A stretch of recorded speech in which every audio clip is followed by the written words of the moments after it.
Hey, it's John Crypto. Silver just had one of the most violent turnarounds in modern market history, and nearly no one is asking the appropriate question. This is the data bomb. The price of silver reached an all-time high of $121.64 per ounce, but it quickly fell to about 78 days. That's a 36% drop from the top, not over the course of months, not over the years, for days. The most shocking part is that silver fell almost 15% in one session, the biggest one-day decrease in LCG data since 1982. That's more than 40 years of market history, and this move basically wiped out everything that was on the books. Gold fell from a record high of $5.94 per ounce. What about oil? Less than $1 per barrel. At the same time, everything that people were running to for safety started to bleed. Now put the pieces together. An asset doesn't lose more than a third of its value in a few days unless someone wants blood on the streets. And that's where the lying starts.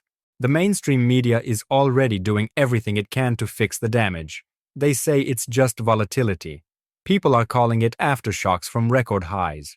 They think the retail frenzy has died down. They say technical selling and stop-loss triggers are to blame. Some analysts are even making fun of it, calling silver a meme or a fairy tale, and stating that the real fair value is between $60 and $70.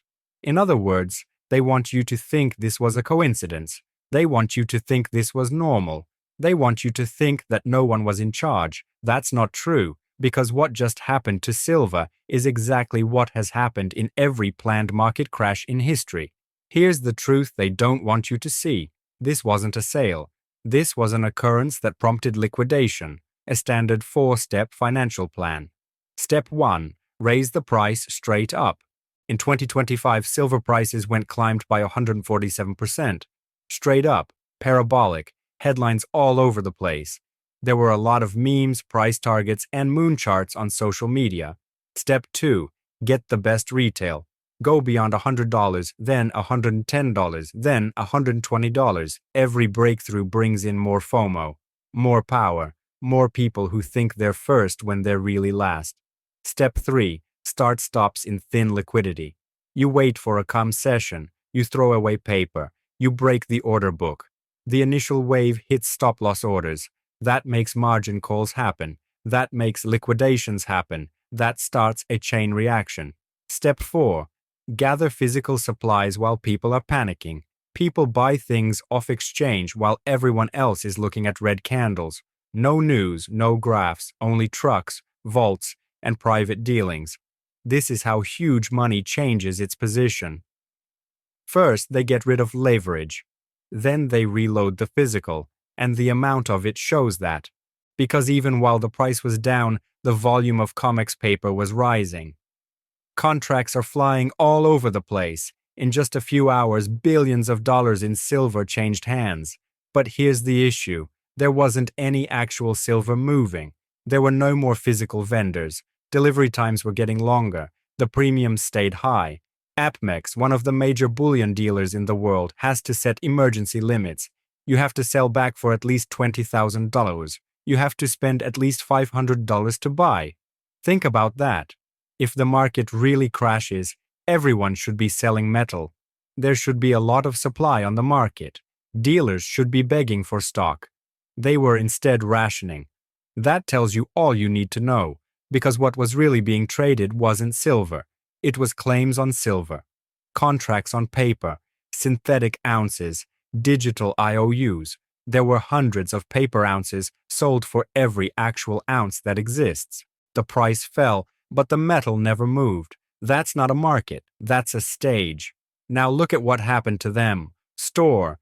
People who spent more than $100. People who took advantage of leverage. People who thought they were riding a breakout but instead rode straight into a liquidation engine.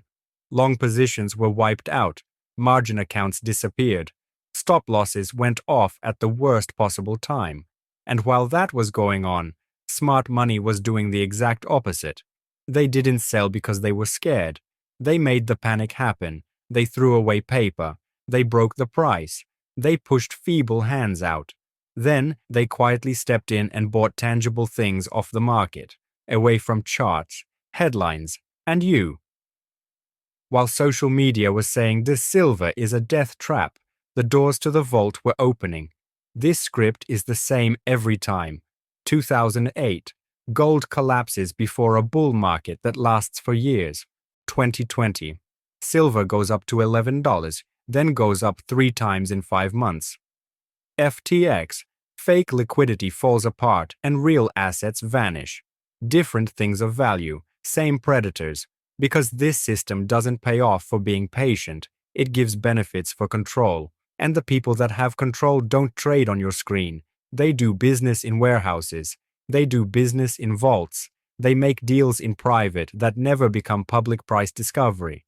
When you observe a 36% drop and they say, it's just volatility, you should know what that truly means. Someone with a lot of money just purposefully flushed the market, not to leave, but to get in. And if you think this was merely a bubble that popped, you won't believe what's really going on in the world's silver vaults right now. But that's why the true news isn't on the chart, it's in the vaults. Because in the real world, things were going on that were very different from what was happening on screens. This is where the crime happened. The world is not slowing down its desire for silver, it is speeding up. India is presently the world's biggest user of silver, bringing in huge amounts for jewelry, savings, and industry. This isn't money that you can guess. This is money for culture, money for a long time, the kind that doesn't worry about 15% candles every day. China? More risky still. China isn't simply a consumer, it's also a strategic hoarder. The same government that has been secretly storing gold for years is now adding to its silver reserves to protect its industries. Solar panels, chains of supply for EVs, making semiconductors, uses in the military. Now put that together with what dealers are saying on the ground. Not headlines, not thoughts, data on real inventories. There aren't enough coins and bars, delivery delays of weeks. Prices keep going up even when they crash. That's a squeezing in the body. In a real bear market, inventory builds up. Dealers get a lot of business, discounts show up. Things get desperate, but that's not what's going on. There is demand, but there is no supply. People are taking silver out of circulation by making solar panels, making chips, systems for EV batteries, technology for defense. These areas don't guess, they eat. Once silver gets into a circuit board or a missile guidance system, it can't be taken out again. This is where the trap shows itself. Silver looks like it will last forever on paper. What will happen in the future? Choices, exchange-traded funds, derivatives on top of derivatives, a supply of synthetic materials that never runs out. But in real life, silver is a limited element, an atom in the real world, dug out of the ground at a slow, steady rate. The growth of mining has stopped. There are more and more rules on the environment. The cost of energy is going up. So you have a system where the digital version of silver goes on forever, while the physical version keeps getting smaller. That's not a market. That's a metal system with a fractional reserve. The same swindle as banks. Hundreds of claims for every legitimate ounce. Everyone thinks they have silver. Almost no one really does. And the bad guys know this. Banks that deal in bullion. COMEX. Custodians of ETFs. Same actors. Different property. They always make the same move. Throw away paper. Price of a crash. Quietly take in the physical. They don't need metal to make money. They only need contracts. They flood the market with fake supplies, drive down prices, cause liquidations, and while retail investors have to sell their positions, the real metal is being moved behind closed doors. This is why the crash didn't cause people to sell things, because the individuals who really own silver aren't selling it. They're keeping it all. Retail bought the breakout for more over $100. Institutions bought the crash at 70-80 tons. That's the switch and bait. You paid for the chart. They bought the safe. This isn't anything new. This is the same plan that was employed in every planned reset. People think it's over when gold drops from $1,000 to $700. The banks say it's dead. The media calls it a bubble. Then, after 3 years, gold goes up to $1,900. During the COVID panic, silver drops to $11. People are saying it's over. Then it blows up to $30 in 5 months. FTX. Paper assets go away. Real things go away. People figure out too late that what they had was only numbers on a screen, the same framework every time. First, the paper falls. Last are the physical moves. Now go back even more. The brothers hunt. Silver spikes quickly, hits all-time highs. A lot of media attention. Then there is the controlled crash, when regulators step in. Rules for margins alter. There is more paper for sale than there is demand for it. Prices fall. And what occurred next? The same banks that lowered the price ended up owning the gold. Now let's go on. 2020. The silver was blown up and then detonated. $121 to $78 in 2026. Same pattern, different decade. This isn't random up and down. This is a reset of the positioning. They let the price go up for just long enough to get the most leverage. Then they took the floor out. Not because silver didn't work, but only because they needed it to be cheaper. No one wants to say it out loud, but here's the painful truth. The financial system needs actual things again. Not stories, not derivatives, not tokens, real metals, real power, real goods. And silver is at the heart of it all. It's about money. It's for business. It's planned. That makes it risky. So the only way to get it without making people panic is to wreck it first. Flush the weak hands. Make the crowd quiet. Then buy in the dark. And while everyone is looking at candlesticks, the actual war is moving away from New York and London. Because the next part of this story isn't about price, it's about where the metal is really going and who is secretly taking it out of the Western system. Because the true fight isn't on Wall Street anymore, it's between the East and the West. And this is where the chart is totally wrong. It seems like silver is falling apart on the surface, but what's underneath? The metal is literally moving from one person to another around the world. This is the arbitrage that no one on TV wants to talk about. People in the West are selling silver as paper, contracts for COMEX, shares of ETFs, derivatives piled on top of derivatives. But what about the East? People are buying silver as a metal. Bars, industrial stocks. This makes the market split. New York is a number trader. Atoms are traded in Shanghai, and the proof is in the prices. Prices for silver in Shanghai are becoming more and more higher than prices in New York, not because Chinese businessmen are crazy, but because they want real delivery.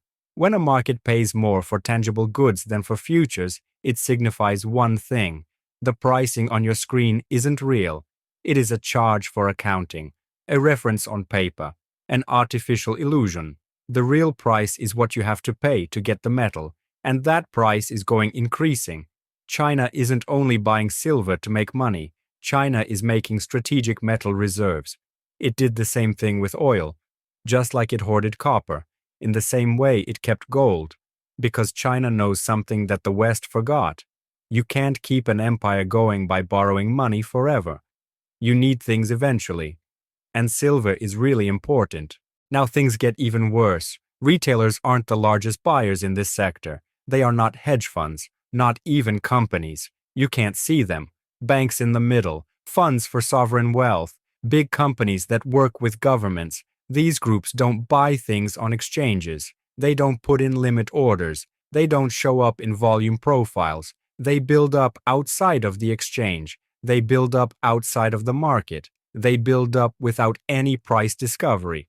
Contracts between people, long-term contracts for supplies, deals between governments. Metal travels from one vault to another without ever going to a public market. This means that the genuine demand never makes it to the chart. You only see the sale, and that's what makes it look like that. Now here's the bit they won't ever confess. The recent easing of tensions between the US and China and the US and Iran led to people selling paper. Traders thought risk is off, so they sold their goods, threw away metals.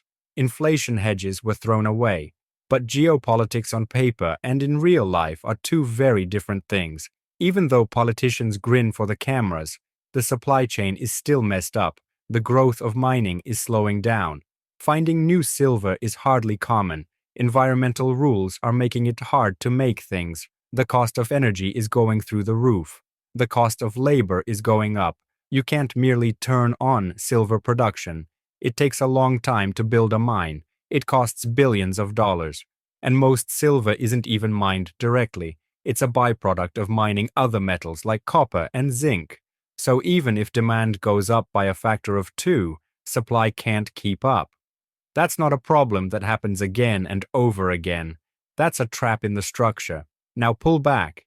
What do people really use silver for? Data centers for AI, panels that use the sun, power systems for EVs, electronics for the military, systems that use radar, guiding missiles, infrastructure for satellites.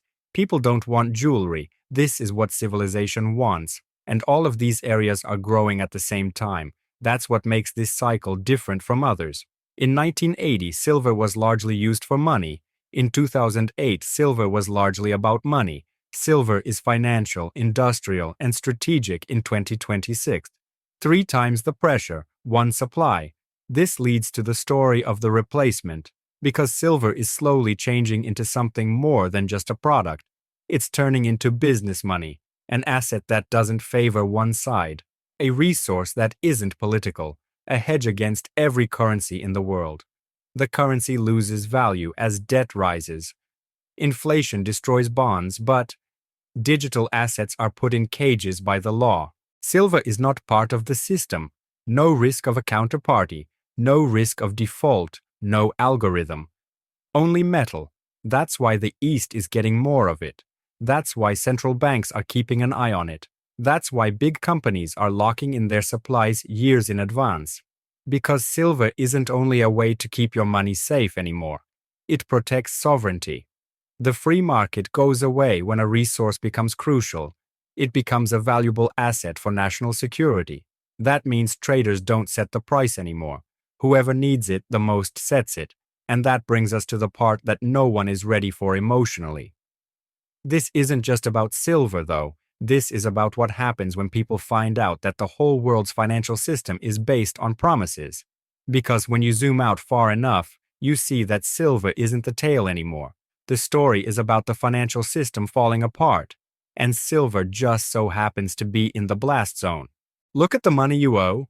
The US today has more than $40 trillion in debt. That's not a mistake. $40 trillion. More debt than ever before in human history, taking into account inflation, GDP, and the actual world.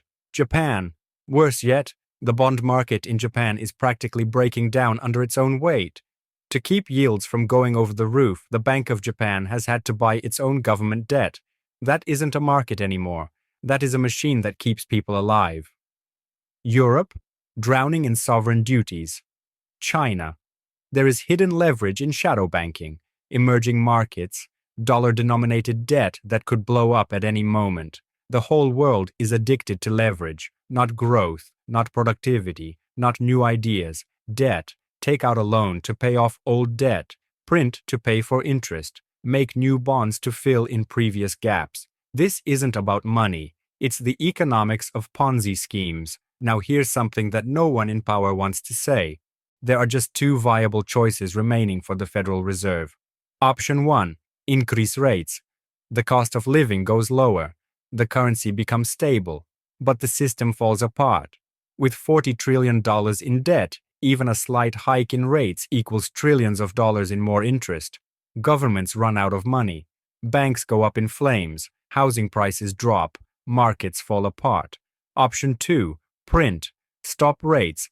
Make everything bigger. Take away buying power. In the past, every fiat system chooses to print. Not once, not 2 times, every time. Politicians would rather kill the currency than let voters see the economy fall apart. So the result is already set in stone. They will print. They will thin out. They will get bigger. They will make every paper promise less valuable. This leads us to the trap. There are an infinite number of paper assets. You can issue stocks. You can make bonds. You can print money. ETFs can make new shares. No limits on supply. But what about physical assets? Limited. The earth only has so much gold. There is only so much silver. There is only so much oil, copper, uranium, and lithium. Everything eventually changes price because of scarcity.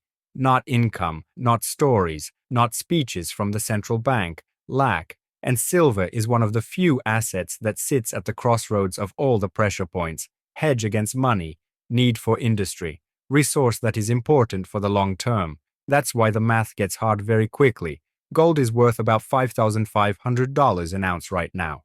In the past, the gold to silver ratio has been between 15.1 and 30.1 in tight markets. Even with a modest 25.1 ratio, silver should be $5,500 divided by 25 equals $220 per ounce. That's not a lot of talk. That's math. Now add the industrial squeeze. AI infrastructure is growing quickly. Solar grids are growing all over the world. Increasing output of EVs. Military demand is rising quickly. Silver doesn't go to $200 in a major supply shock. It goes too far. $300, $350s, $400. That's a 3x to 5x increase from a crash low of about $78, even if you don't think the whole economy will reset. And here is the part that makes many feel uneasy. Silver doesn't have to be perfect. It just needs to stay broken. And the system is broken at its core. You can't pay back debt. You can't keep currencies stable. Central banks can't get rates back to normal without blowing everything apart. So they're stuck. And when institutions are stuck, they always do the same thing. They put the results on the people. Tax on inflation. Debasement of currency. Inflation of assets. The wealthy get away with actual assets. The middle class can't afford it. People who are destitute are erased. That leaves us with only one real choice. Not price goals, not the time, not graphs. Care. It's not yours if you keep silver in a bank. It doesn't belong to you if you keep it in an ETF. It's not yours if you keep it with a custodian. It's a promise. And that's exactly what goes wrong in systemic crises. Promises. No banks, no ETFs, no custodians, only physical self-custody. The whole point of owning a genuine asset is that you don't need permission to utilize it. No one else. There is no freeze button, no limits on withdrawals, no technical problems, just metal in your hands. And it's the last thing that no one wants to speak out loud. This isn't about making a lot of money. It's about being free in a world where every financial system is slowly becoming more centralized, controlled, watched, and watered down. They can change the cost. They can make markets crash. They can make numbers on screens go away, but they can't print atoms. And in a world based only on fiction, scarcity is the only kind of freedom that remains. If you want actual macro analysis sans the usual filters, sign up and switch on alerts. I don't sell hopium. I explain how the system really works.